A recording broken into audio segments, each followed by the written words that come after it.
So today in chapter 18, we talk about temperature and heat. We're starting with the branch of thermodynamics.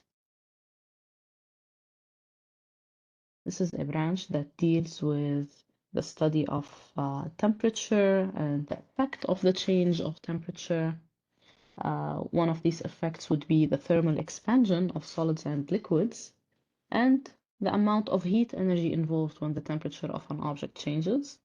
We will talk about the specific heat and heat capacity, how much an object can absorb heat to change its temperature. And we will talk about phase change. When an object melts or freezes, there's also some amount of heat involved. So we're going to study the properties of these as well. And finally, we'll study when equilibrium occurs, like when we are mixing two objects of different temperatures. How does the equilibrium occur? That's also something we're going to be looking at in this chapter. So yeah, like I told you, thermodynamics, it is the study of thermal energy of systems, and its fundamental quantity is the temperature. We studied the mechanics branch before. In mechanics, this is a branch of physics, and the fundamental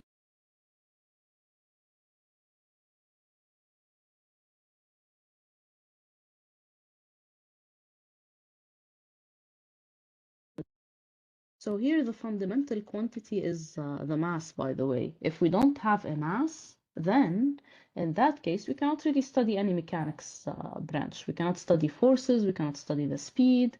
The mass is our fundamental quantity. In today's branch, we're studying thermodynamics, and this is more related to heat properties, and our fundamental quantity is the temperature. Variations in temperature are at the heart of the heat energy involved and whatever phenomena we will see in thermodynamics. Of course, in physics, we have many other branches. We have electricity and magnetism. We can also study waves. And here we can also study light. We have also quantum mechanics. We have relativity. Many other branches to go over. And in this course, as you can see, we have focused on just two of these. So I will start first by observing what we mean by thermal equilibrium. Two objects will be said to be in thermal equilibrium if they are in thermal contact and they do not exchange any energy or heat. So I place two objects next to each other and there is no heat flow, no energy exchange, then I will say these two objects are in thermal equilibrium.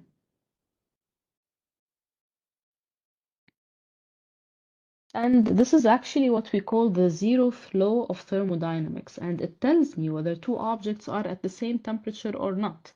You touch an object, you don't feel that it is cold or warmer than your body.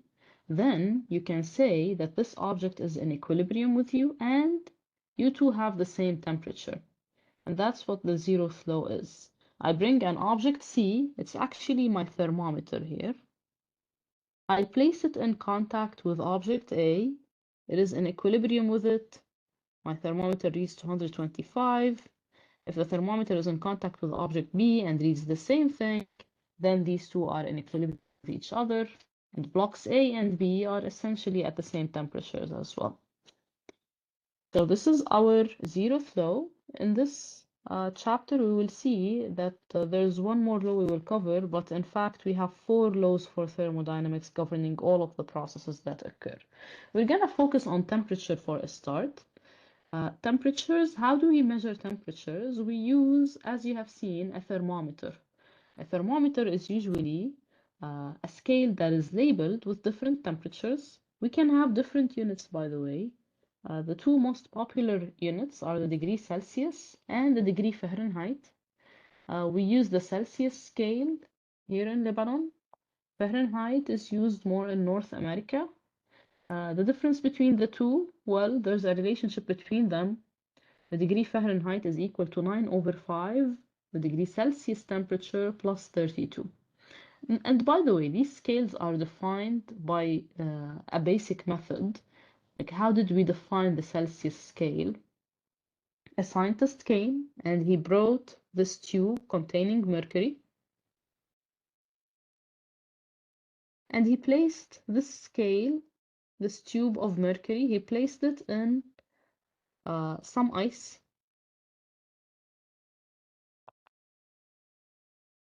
He checked the level of mercury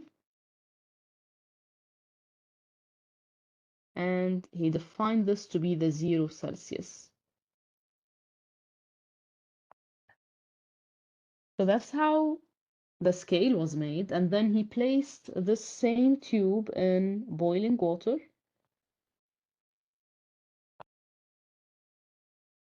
And the new level he saw,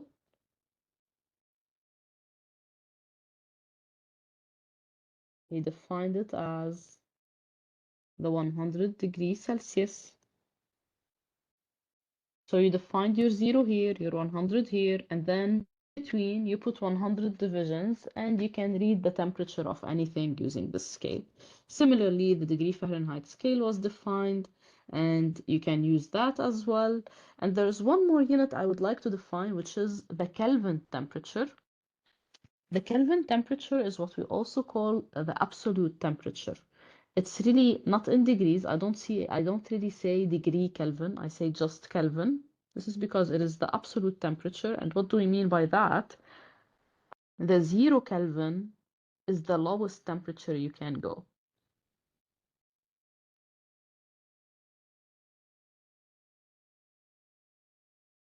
Whereas degree Celsius units can be negative and degree Fahrenheit can be negative, but the Kelvin unit cannot be negative.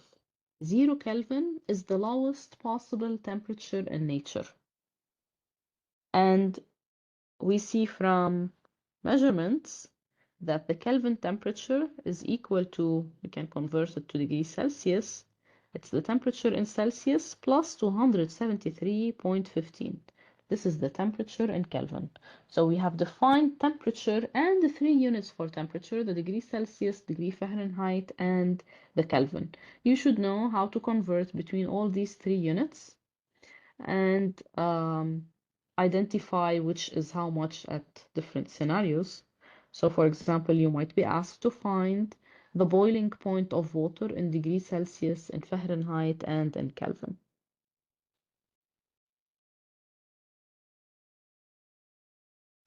So now that we have defined the temperatures, we can now check what happens to an object when the temperature changes. There will be different phenomena that we can take a look at, and these are what we basically do in thermodynamics. We see temperature effects, and our first effect for today is the thermal expansion of objects. The length of an object changes when the temperature changes. You heat up a rod, it expands a little bit due to this heat that it has absorbed and due to the change in temperature. How much does this length change? Well, it is given by this formula. Delta L, the change in the length, is equal to alpha L0 delta T. L0 is the initial length of the object.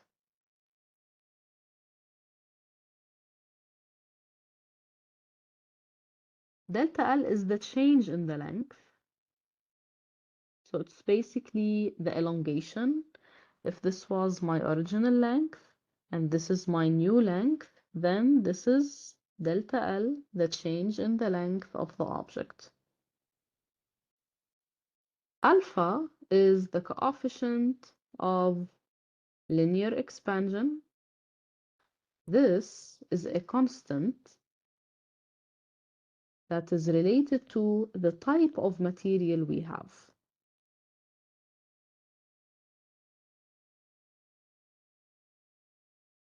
Some objects, they expand faster, like you heat up by 10 degrees, and these objects, they heat faster than when you heat up by 10 degrees for another material. You can take a look at the table I have here. For aluminum, you can see the coefficient of expansion, it's 24 times 10 power minus 6 degrees Celsius minus 1. Whereas you can compare that to, I don't know, glass. And notice how glass is 8 times weaker. So aluminum would elongate 8 times more than glass for the same amount of temperature change. If you change the temperature by delta T, length of aluminum increases 8 times the length of glass for the same temperature change. And finally, here I have the change in temperature. So the more you change the temperature, the more the length is going to change as well. Now, what I discussed was the change in the length. I could be also interested in the change in the area. I will define a similar formula. The change in the area will be gamma A0 delta T, so the initial area, the change in the temperature, and gamma is our new constant coefficient of area expansion. And honestly, this is none other but twice alpha. So I'll just multiply the constant I discussed in the previous slide by 2. Similarly, for the volume change, it will be beta V initial times delta T. And beta here is also none other but 3 alpha. I'll just multiply the constant by 3.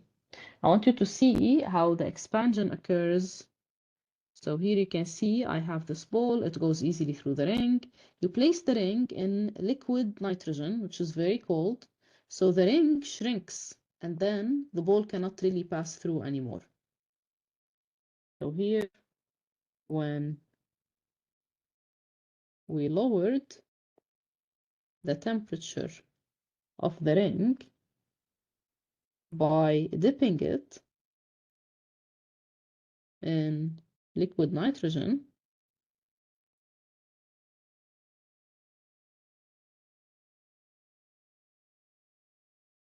the ring shrinks and the ball, which is still warm by the way, can no longer pass through.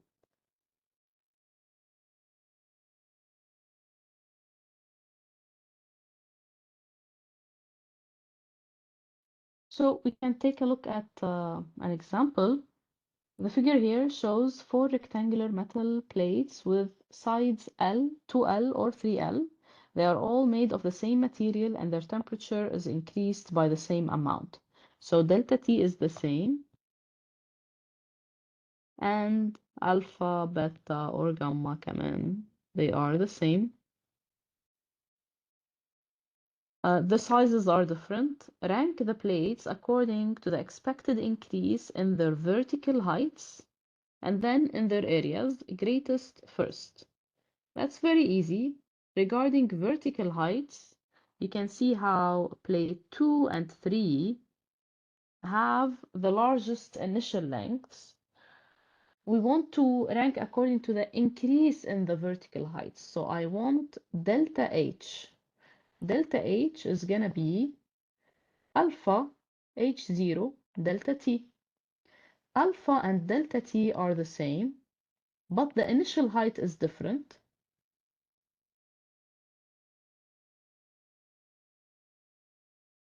So delta H will solely depend on the initial height. As you can see, plates 2 and 3 have more initial height than the rest. So delta H for 2 and 3 will be greater than delta H1, and this is greater than delta H4, which is for the fourth plate. So this was part A. In part B, we want to rank according to the change in the area. And this is equal to beta A0 delta T. Again, beta and delta T are the same.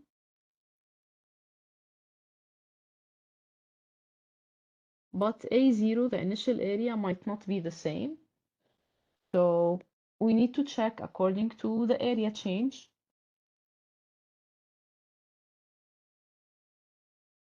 One thing I can see, I'll have to check the dimensions. This is 3L, this is 2L, this is 2L, and this is L.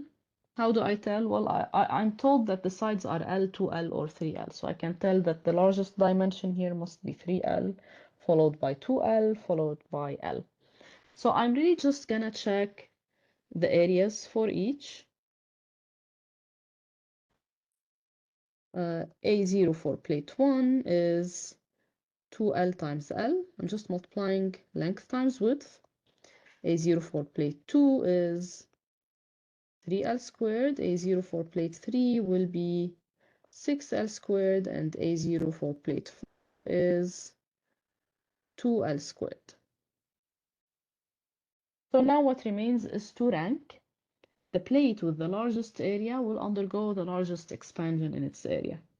So I have here A03, followed by A02, followed by A01 and 4, which type.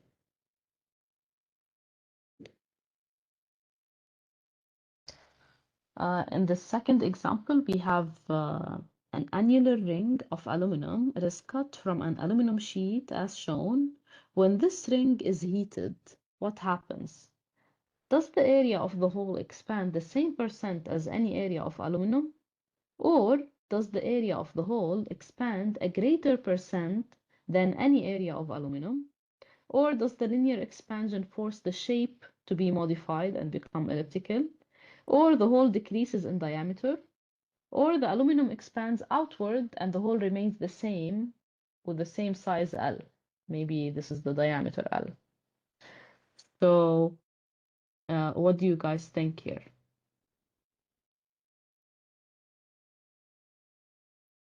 I can actually draw the different scenarios.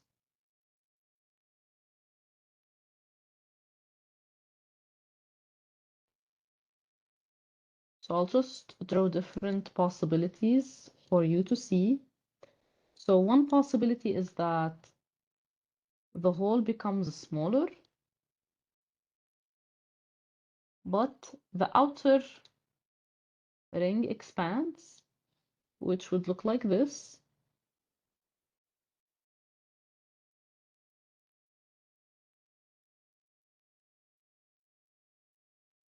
So that's my first possibility. Or maybe the outer ring expands and this hole as well will be expanding. So I can draw that to look like this.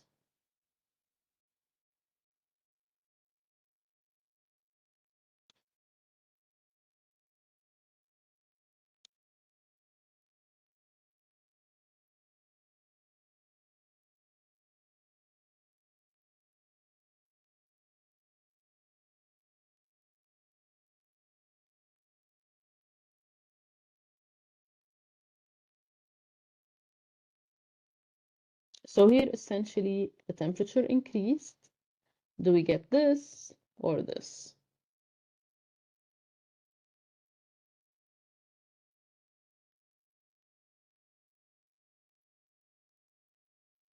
So what do you guys think?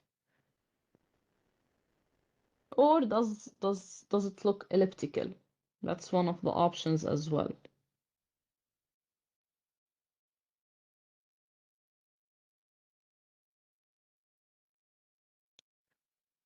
Maybe slightly elliptical, not much.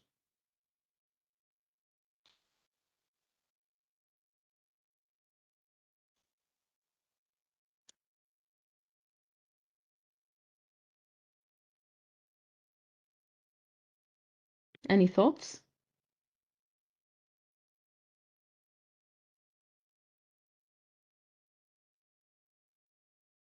So I want you to see the logic by which I'm gonna be solving this question. One, I'm gonna find the percentage by which the length of the inner circumference will change when the temperature increases by delta T. So I have this circle, this ring. It has two dimensions. I'm wondering whether the area increases or no. Now, I know that the formula for delta A is gamma A0 delta T. So I know that the area must increase. So definitely the ring itself must become thicker, which I have really satisfied in all of my 3 drawings. So I'm still not sure which one is the right answer. What I'm gonna do is I'm gonna think about things in terms of length, but I'll make sure that my length is studying basically the circumference of the circle. So let's see how the circumference, this inner circumference, for example, its length is L0. Let's see how this inner circumference should change according to the laws of thermal expansion. According to the laws, the length of the circumference should change by delta L, which is alpha L0 delta T. So the circumference must expand.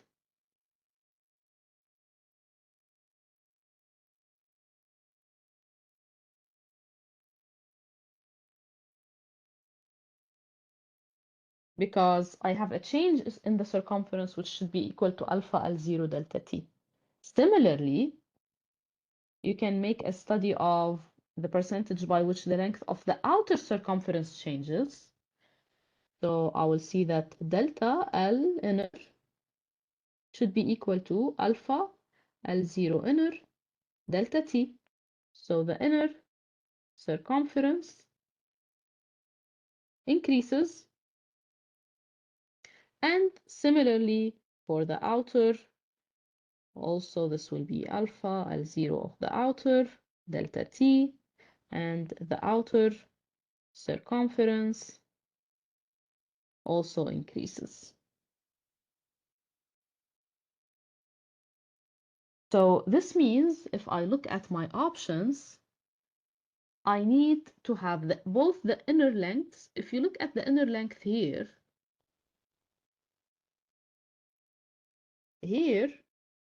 L inner is less than L0 inner. So it didn't expand, which means that this option is wrong. Whereas here, L inner, this is basically this length, this whole length of the inner circumference, it's greater than L0 inner. It has expanded. So this actually works. And for the elliptical case, no, we don't really have to study a change in the shape. The shape shouldn't change unless you are really fixing your ring somewhere. So you're like holding your ring still at a certain position so it can't expand, then it gets deformed. So this really doesn't happen unless you are told some points are fixed.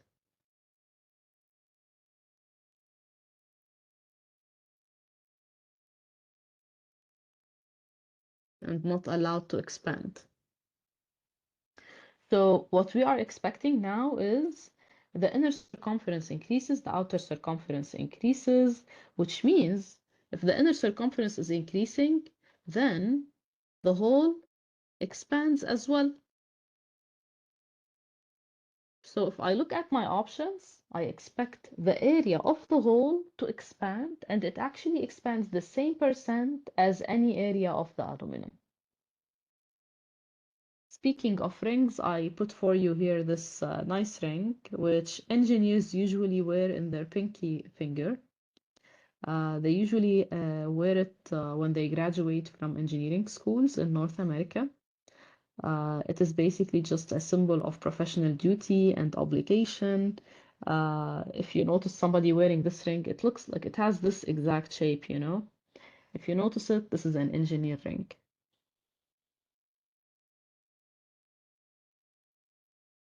Let's solve one more example, and this one actually covers volume expansion as well.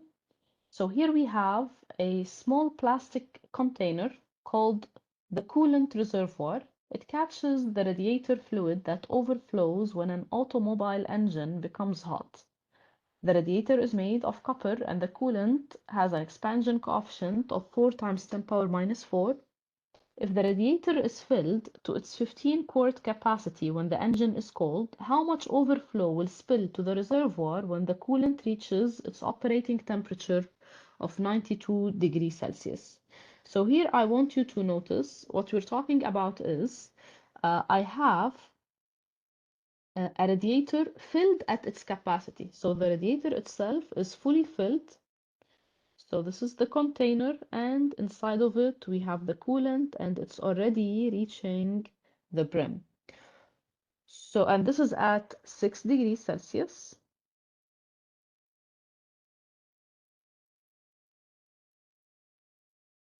And what's happening next is the temperature is increased, and thus both the container and the liquid expand. So I can draw the expanded container, and the liquid will also expand. Now, if one of them expands more than the other, then if the liquid expands more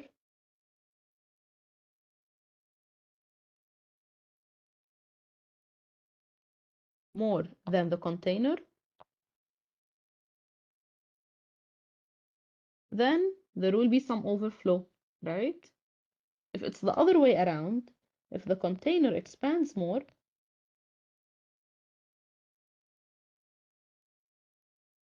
then the level of the coolant will drop.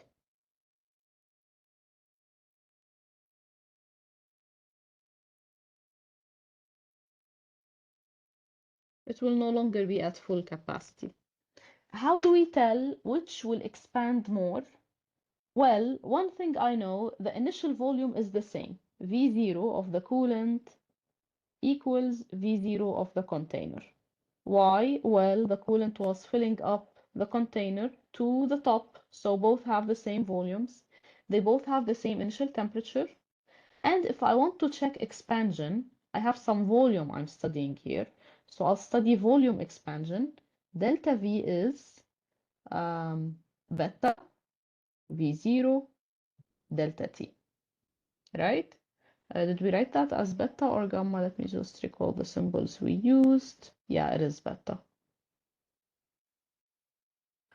So V is the same, and delta T is the same, by the way. Initially, both were at 6 degrees, and then they are heated up to 92 degrees Celsius.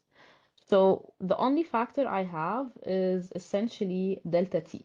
It's essentially beta. That's the only factor that these two will differ by from each other.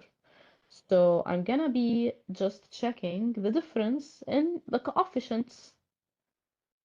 So take a look at the coefficients. The thing is here, we're given only the coefficient of expansion for the coolant. So beta for the coolant is given to be 4 times 10 power minus 4. What about copper? The thing is, for copper, we have a different scenario because you usually have to refer to the table. Like in problems of the book, they just ask you to go back to the table that is given to you in the book for any constants. So for copper, this is the coefficient of expansion. This is alpha. Pay attention. What we want is beta, which is 3 alpha. Now it is given to us, by the way, is it? Oh no, beta is not given to us. So I'll just multiply this by 3. So it will be 3 times 17 times 10 power minus 6. I'll write that down.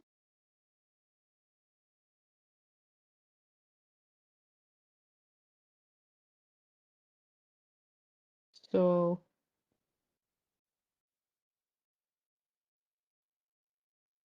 I obtained this from the table of constants in the book.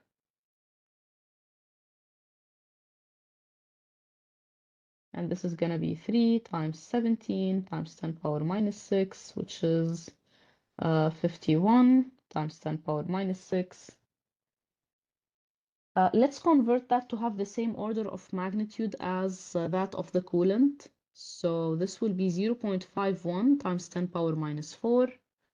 You can notice how the coefficient of expansion of copper is less than that of the coolant.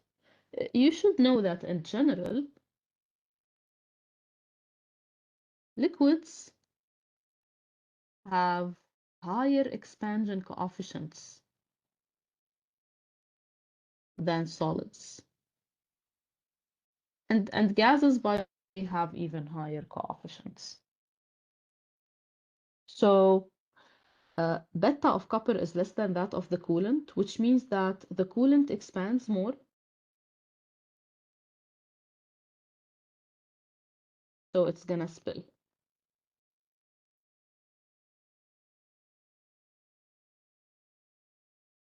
Let's see how much overflow will occur. The way I'm gonna solve that is I will check the change in the volume of the coolant and then the change in the volume of the radiator. And then I'm gonna check the spill by just checking the difference between them. So delta V of the coolant will be delta T times V0 times alpha. Well, this is delta T here and this is alpha here, beta here. Let me fix that. This is beta of the coolant. Similarly, I did here beta of the radiator, which is for copper, times V0 of copper. That's the volume of the container, and delta T. They use this strange unit of quarts, but I'll just leave it as it is and give my final answer in this unit as well. Otherwise, if I wanted to give the volume in liters or in meters cubed, I would give you the conversion so that you can use it. So you can see the coolant expands by 0.53, the radiator expands by 0.066. This radiator, when it expands, it will be able to occupy an extra 0.066 quarts of the coolant, but the remainder is going to overflow. So how much is going to overflow?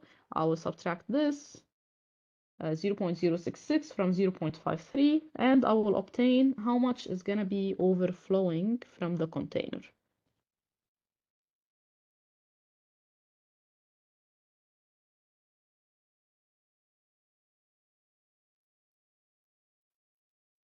So the thermal expansion, which we discussed before, is basically our first phenomenon which we see when temperature changes in an object. But the second thing that we are interested in is also the energy exchange when the temperature changes. Essentially, if you have a hot object and a cold object and you place them in contact, heat will always flow from the high temperature object to the low temperature object because of the difference in temperatures. You hold a cup of hot coffee, you feel the heat flowing to your body.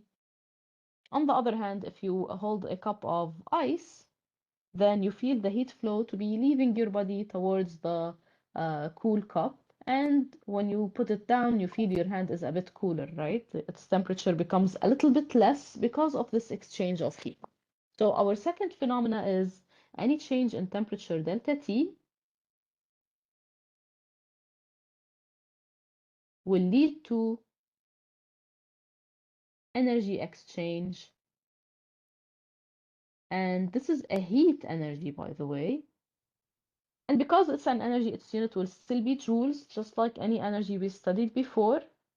And it's going to be proportional to this delta T. The heat energy, I'll give it a symbol Q.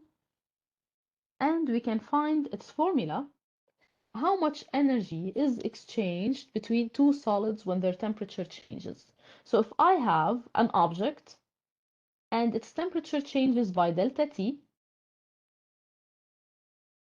so I heat it up, I cool it down, then it's gonna get some heat energy that will flow in or out of it. So this amount of heat will be equal to the mass of the object, the change in the temperature, and this quantity, which is the specific heat capacity. This specific heat capacity is basically just a constant. It's related to the materials, like the coefficient of expansion. Certain materials, they carry more heat than others. You give them a lot of heat, their temperature barely changes. Other materials, they have less capacity. You give a little bit of heat, their temperature changes immediately. So this is our formula for the heat energy that should be supplied or removed to change the temperature of the substance. You can notice here I have some examples. Here I have a system, an object. It is placed in an environment the system has a higher temperature than the environment. I have a cup of coffee, it's hot at 60 degrees, whereas the environment is at 17 degrees Celsius. What do we expect to happen? Heat will flow to the outside from the hot cup to the environment. Then this hot cup will lose energy as heat. And because it loses energy, by the way, it will have a negative Q. So Q of this cup will become negative because it's losing heat. If we have basically the system and the environment at the same temperature, I just placed a bottle of water on the table, both are at 17 degrees Celsius, then no exchange in energy can happen. Heat will not flow from one object to another. You will never notice the bottle of water naturally decreasing in its temperature because it gave in some energy to the room by itself. Both remain at the same temperature and the Q is zero. And finally, I have the case where I have a cold object, such as a cup of orange juice, which is at maybe 10 degrees Celsius. And the environment is again at 17 degrees. In that case, if you leave the orange juice for a while in this environment, it will eventually warm up a little bit and it will be gaining some energy. So here Q will be positive for my system or for my orange juice, and it's gaining energy, and eventually its temperature should increase. How much does it increase? Well, it depends on how much energy it's taking in using this formula. So our rule is if the temperature is increasing, I'll say energy is transferred to the substance and Q is positive. If the temperature is decreasing, delta T is negative, then energy is removed from the substance and Q is negative. We can, by the way, take a closer look at our formula Q equals mc delta T. One thing we notice, the bigger the change in temperature, the more energy you will need, and that makes sense. If you're heating water from 0 to 60 degrees Celsius to make a cup of coffee, then you will need less Q, less energy, than if you are heating your water. Now, essentially, the water usually starts from a temperature maybe 17. That's the temperature of my room. So you will need less energy than if you are heating from 17 degrees Celsius to the boiling point of water, right? You need less energy. That makes sense. So the bigger delta T is, the more energy is involved. And the mass, obviously, you have bigger amount of water, you have a large pot, then you will need more energy and thus more time of heating, by the way, in order to obtain the same change in temperature. And finally, the specific heat, which is a constant, you can see its values here in this table. One particular thing I want you to notice, for solids, usually the coefficient is smaller than in liquids. Notice how water, for example, has a coefficient, has a specific heat capacity of 4186. This is a constant that we will use a lot, by the way. Because in most scenarios we'll be studying heat exchange in water. So water has a large heat capacity. One impact of that is land heats up and cools down faster than water. Why? Because C of water is high. This is a large value. This is a high specific heat. Because this is high, if I want to heat by, let's say, just 1 degree Celsius, you will need a Q, which is mc delta T. This is just 1, but here C is 4186. So you will need a lot of energy as compared to the land.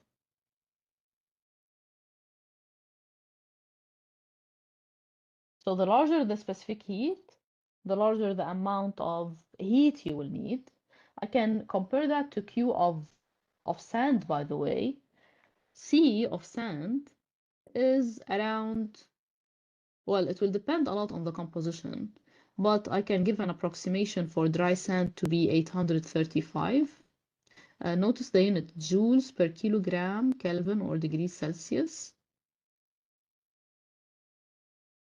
So the specific heat of sand is much lower than that of water. To heat by 1 degree Celsius, Q needed for water will be 4186 times the mass, whereas Q needed for the sand will be 835 times the mass. You need less energy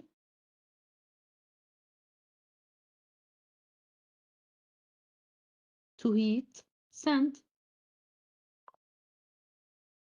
So the result is land will heat up and cool down faster than water because it needs less energy.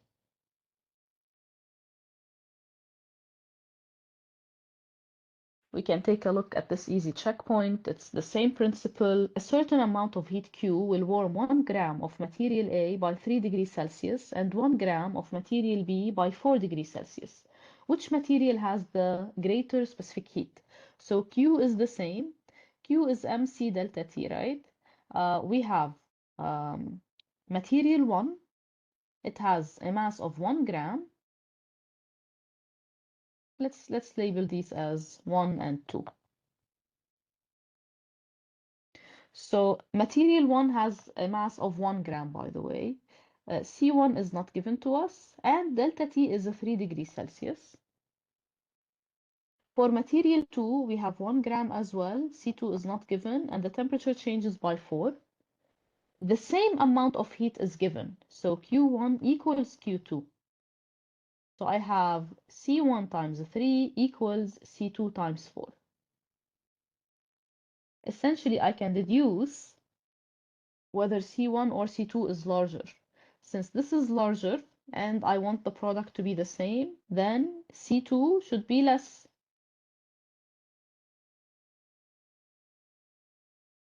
So the first material should have a greater specific heat.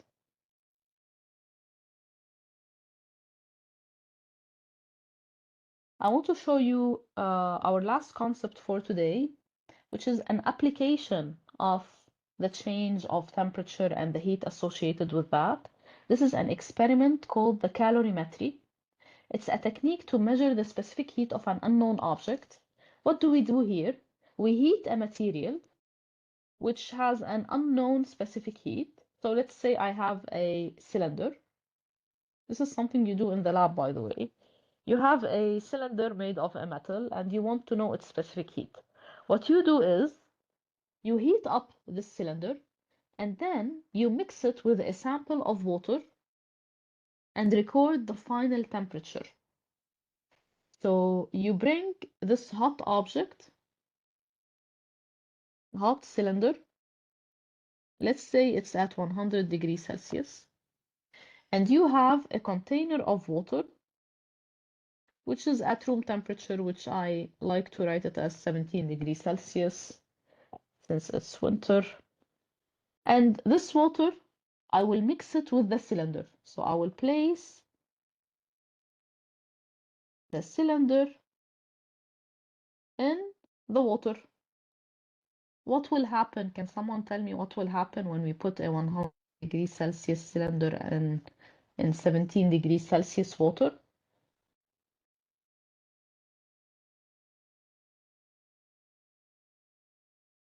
Q will What will increase. happen?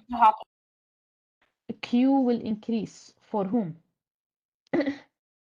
Q is an energy which is exchanged. That's how you should think about it. مش it increases or decreases. It's an energy that is either absorbed or lost. Does the water lose or absorb energy? That's how I should think about it. Absorbs. Yeah, true. Because the water is at lower temperature,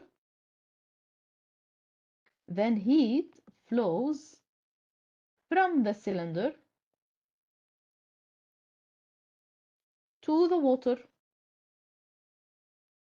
So the cylinder loses energy and water gains. And by the way, heat will keep flowing until what? When does the heat stop flowing? And equilibrium. At the same temperature. Exactly. Heat flows until T is the same. So بيكون equilibrium achieved, right? Exactly. I will have some kind of equilibrium. I will study this equilibrium. I will say energy is lost from the cylinder to the water. The amount of energy gained by the cold water is equal to minus the amount of energy lost by the hot cylinder. First, I will start. By conservation of energy, anything lost by the cylinder is gained by the water, so the energy is the same. I will write Q cold is minus Q hot. Q cold is the amount of energy gained by the water, which is M of the water, C of the water, delta T of the water. And here I have M of the cylinder, C of the cylinder. So here it's labeled as the cylinder is called a sample. I'll stick to that. Delta T of my sample or cylinder. Now I will substitute delta T. It will be T final minus T initial of the water. And for the sample, it's the same final temperature, different initial temperature. We said T initial of the water was 17, and here T initial of the cylinder was 100. I know C of the water, 4186. I can measure the mass and the temperature in the lab and deduce the specific heat of my sample. This is how calorimetry takes place. We can check an example. A calorimeter is made of 0.15 kilograms of aluminum and contains 0.2 kilograms of water. Initially, the water and the cup have the same temperature of 18 degrees. A 0.04 kilogram mass of unknown material is heated to a temperature of 97 and then added to the water. So I have a cylinder and I'm adding this to the water. Now here I have one more issue in this problem. The cup will also take some energy, all right? So after thermal equilibrium is reached, the temperature of the water, the cup, and the material is 22. This is T final. Find the specific heat capacity of the unknown material. So I'll just put Q gained equals minus Q lost. The cylinder is what's losing. My object, my sample is what's losing energy, my unknown material. I'll name it sample, C sample, delta T of the sample. Q gained is for the water and the cup. M water, C water, delta T water, plus M of the cup, C of the cup, delta T of the cup. Now, the water and the cup have the same initial temperature, so I'll take that as common.